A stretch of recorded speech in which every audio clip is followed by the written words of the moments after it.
सांगा ही, म्हणजे मी समजूनही घेतो का त्याच्यात तुम्हाला. हां, आणि 6-9 अन्यथा तुम्ही केला कोण नाही पाहिजे मानतो तुझं.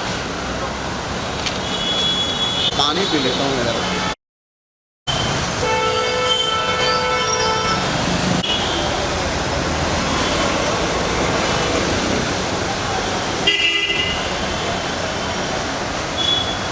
तुम्ही भाजपचे कार्यकर्ते आहे का? आता ते घालू नका. तर गोंदिया प्रकरणाचा बाईट आहे घेऊन घ्या तुम्ही. हिशोबले टाका, हिशोबले टाका.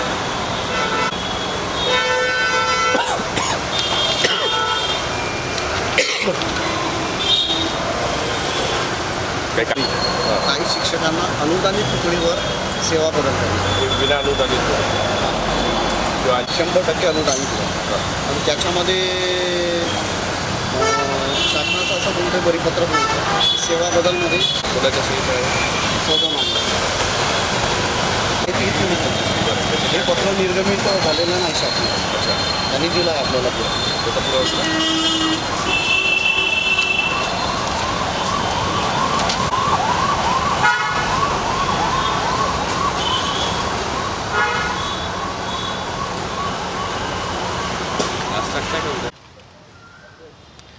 नागपुरात गाजत असलेला शिक्षक घोटाळा फक्त नागपूरपुरताच मर्यादित राहिला नाही, तर संपूर्ण राज्यभर याचे पायमुळं जे आहे ते रोवल्या गेलेल्या आणि अनेक जिल्ह्यांमध्ये अशा पद्धतीचा भ्रष्टाचार झालेला आहे.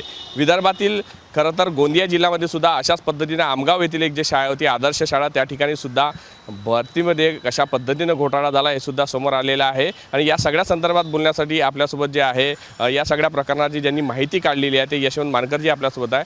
खरं तर ह्या घोटाळ्यामध्ये नवे नवे पैलू आपल्याला पाहायला मिळतात. बनावट कागदपत्र कसे तयार केले जाते हे पाहायला मिळत असताना याचंच एक उदाहरण माझ्याजवळ आहे. या पत्रावर आपण पाहू शकतो की महाराष्ट्र शासन असं लिहिलेलं आहे, मात्र हे पत्र बनावट आहे. याच्यावर सहीसुद्धा आहे, आवाजावक नंबरसुद्धा आहे. आणि कशा पद्धतीनं महाराष्ट्र शासनाचे हे पत्र बनावट केल्या जाते, नियुक्त्या केल्या जाते, या सगळ्या संदर्भात बोलण्यासाठी आपल्यासोबत यशवंतजी आहे. काय सांगाल, कशा पद्धतीने हे सगळे बनावट धंदे जे आहे ते सुरू आहे? बनावट मंत्रालयाचं पत्र आहे.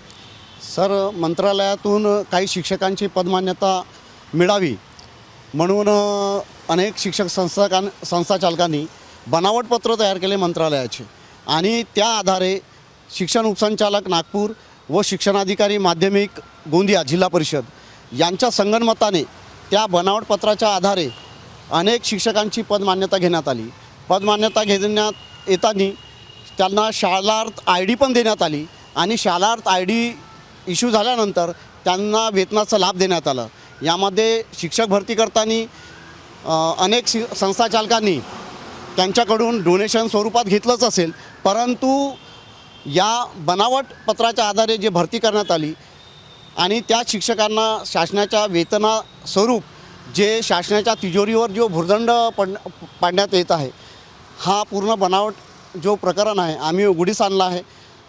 प्रधान सचिव यांना आम्ही शपथपत्र दाखल केलं आहे. तुम्ही माहिती अधिकारात काय माहिती मागितली होती? त्या बनावट पत्र काय आहे? त्या बनावट पत्रामध्ये कशाचा उल्लेख आहे ना? माहिती अधिकारात जे तुम्ही मंत्रालयातून मागितले त्यात काय उल्लेख? मंत्रालयाचं जो बनावट पत्र होतं त्या बनावट पत्राच्या आधारे आम्ही मंत्रालयाला माहितीचं अधिकार पत्र लावलं होतं की हे पत्र जे तुम्ही इश्यू केलेले आहेत हे तुमच्या मंत्रालयातीलच आहेत का, आणि आहेत तर कोणत्या तारखेला निर्गमित झाले आहेत आणि खरं आहे की खोटं आहे, या संदर्भात मंत्रालयाने आम्हाला तो पत्र इश्यू केला माहितीच्या अधिकारामध्ये की असे कोणतेही पत्र त्यांनी निर्गमित केलेले नाही आणि ते बनावट आणि खोटे आहेत.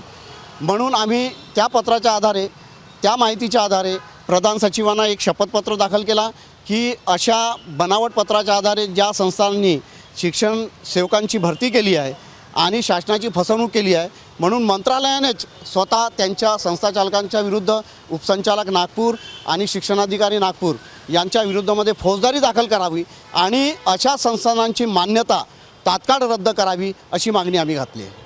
या सगळ्या संदर्भात तुम्ही मंत्रालय स्तरावर पाठपुरावा केला आहे, शिक्षण अधिकाऱ्यांना तुम्ही तक्रार दिली आहे, उपसंचालकांना तुम्ही तक्रार दिली आहे. काय कारवाई झाली? केव्हा तुम्ही पत्र दिलं? त्या तारखा काय? आम्ही मागील 1 वर्षापासून याचा पाठपुरावा करत आहोत आणि माहितीच्या अधिकारामध्ये माहिती मागितल्यानंतर आम्ही लगेच तक्रार केली. आज सलग 9 महिने झालेत आणि 9 महिन्यामध्ये अद्यापही शासनाकडून त्या संदर्भात कारवाई करण्यात आली नाही मागे आम्ही एक शपथपत्र दाखल केला शासनाला 3/2/24ला की 25ला, आणि या संदर्भात तात्काळ कारवाई करण्याची मागणी केली, परंतु अद्यापर्यंत शासनाने कोणती कारवाई केली आम्हाला अंतर्भूत माहिती मिळालेली नाही आहे. या सगळ्या पत्रामध्ये कुठल्या शाळेचा उल्लेख आहे, किती पद भरती करण्यात आली, कुठले कुठले शिक्षकाचे पद होते आणि कशा बनावट पद्धतीने भरण्यात आली, याच्यात नक्कीच सगळ्या शिक्षण विभागाचे कर्मचारी अधिकारी गुंतले. बरोबर, यामध्ये सगळेच अधिकारी, कर्मचारी आणि संस्थाचालक यांचं सरळ संगनमत आहे. आणि हे पत्र जेव्हा बनवण्यात आलं तर कोण कोण सहभागी होते याचा सखोल चौकशी करण्यासाठी SIT आणि निवृत्त न्यायाधीशांच्या मार्फत याची चौकशी व्हावी अशी आमची मागणी आहे. कुठल्या शाळेचं हे सगळं बनावट प्रकरण आहे? भवभूती शिक्षण संस्था, आमगाव, जिल्हा गोंदिया आणि अशा अनेक संस्था आहेत ज्यामध्ये विविध शिक्षकांची पदमान्यता घेण्यात आली.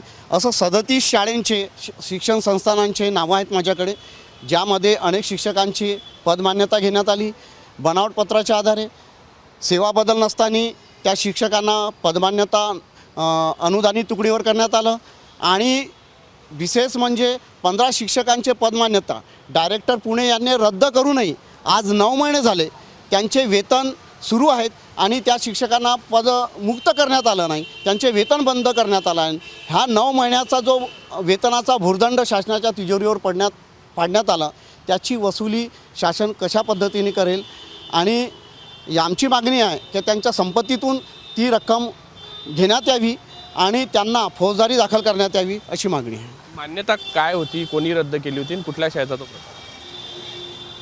गोंदिया जिल्ह्यामध्ये 15 शिक्षकांच्या विविध खाजगी संस्थांमध्ये त्यांना पदमान्यता देण्यात आली आणि नियमबाह्य पद्धतीने, नियमबाह्य बेकायदेशीर कोणतेही आदेश नसताना 15 शिक्षकांना विविध शाळेमध्ये पदमान्यता देण्यात आली.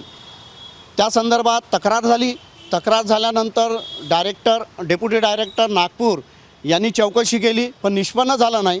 पुढे डायरेक्टर पुणे यांनी न्यायालयाच्या आदेशानुसार त्याची सुनावणी घेतली आणि सर्वच्या सर्व 15 पदे हे रद्द केले. आज त्याला 9 महिने झाले. 9 महिने उलटूनही त्या शिक्षकांना आजपर्यंत वेतन देण्यात येत आहे. म्हणजे शोकांतिका आहे. ही वेतन बंद करण्याची जबाबदारी कोणाची होती? म्हणजे आयुक्तांचं पत्र होतं तर कारवाई करण्यासाठी कोणाला सुचवलं? आम्ही स्वतः भेट घेतली होती आयुक्त पुणे यांच्याशी. त्यांनी निर्देश दिले होते डेप्युटी डायरेक्टर उल्हास नरळला की तुम्ही देत असलेले वेतन हे नियमबाह्य आहे, तात्काळ बंद करावं. आणि शिक्षणाधिकारी गजबिये, जिल्हा परिषद गोंदिया यांनाही सूचना केली होती, परंतु यांनी सदर शिक्षकांची संगनमत करून अद्यापर्यंत त्या वेतन बंद करण्यात आला नाही आणि त्यांचा लाभ देत आहेत. त्यांच्यामध्ये त्यांचं सरळ संगनमत आहे. उल्हास नरळ आणि जिल्हा परिषदचे शिक्षणाधिकारी आहेत गजबिये यांचा सरळ त्यामध्ये सहभाग आहे. कारण की वरिष्ठांनी दिलेला निर्देश हे पाळत नाही. हे शोकांतिक आहे आणि शासनाच्या तिजोरीवर भुर्दंड पडत आहे वेतनाचा. हे वसूल कसं होणार? म्हणून आमची गृहमंत्र्यांना विनंती आहे की या पूर्ण शिक्षकांच्या पदभरतीमध्ये सखोल चौकशी व्हावी.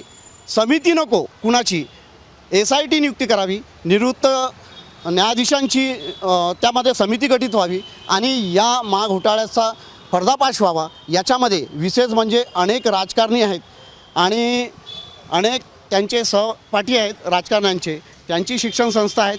कुणालाही पाठीशी शासनाने घालू नये अशी आमची विनंती आहे.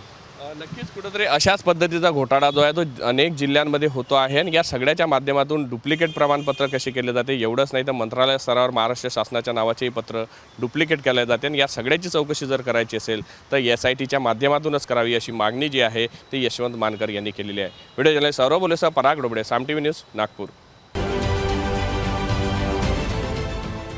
देश विदेशातील प्रत्येक घडामोडींचे लाईव्ह अपडेट मिळवण्यासाठी आता साम टीव्हीच्या सर्व सोशल मीडिया प्लॅटफॉर्मला लाईक, फॉलो आणि सबस्क्राईब करा.